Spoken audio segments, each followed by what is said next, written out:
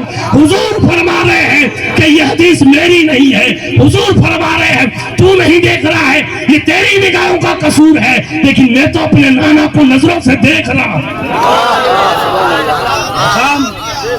پھر غوث پاک پہنچ جاتے ہیں مکہ شریف, وہ سوال کرتے ہیں اور کہتے ہیں مفتی مکہ وہ پانی کہاں گیا جب مصطفیٰ کے جو غسل دیا گیا سرکار کو ہو اور حضور کے قدموں سے جو مس ہو کر وہ پانی نیچے زمین پہ تو نہیں گرا ہوگا, حالانکہ وہ تو بڑا مرتبے والا تھا, کہاں گیا؟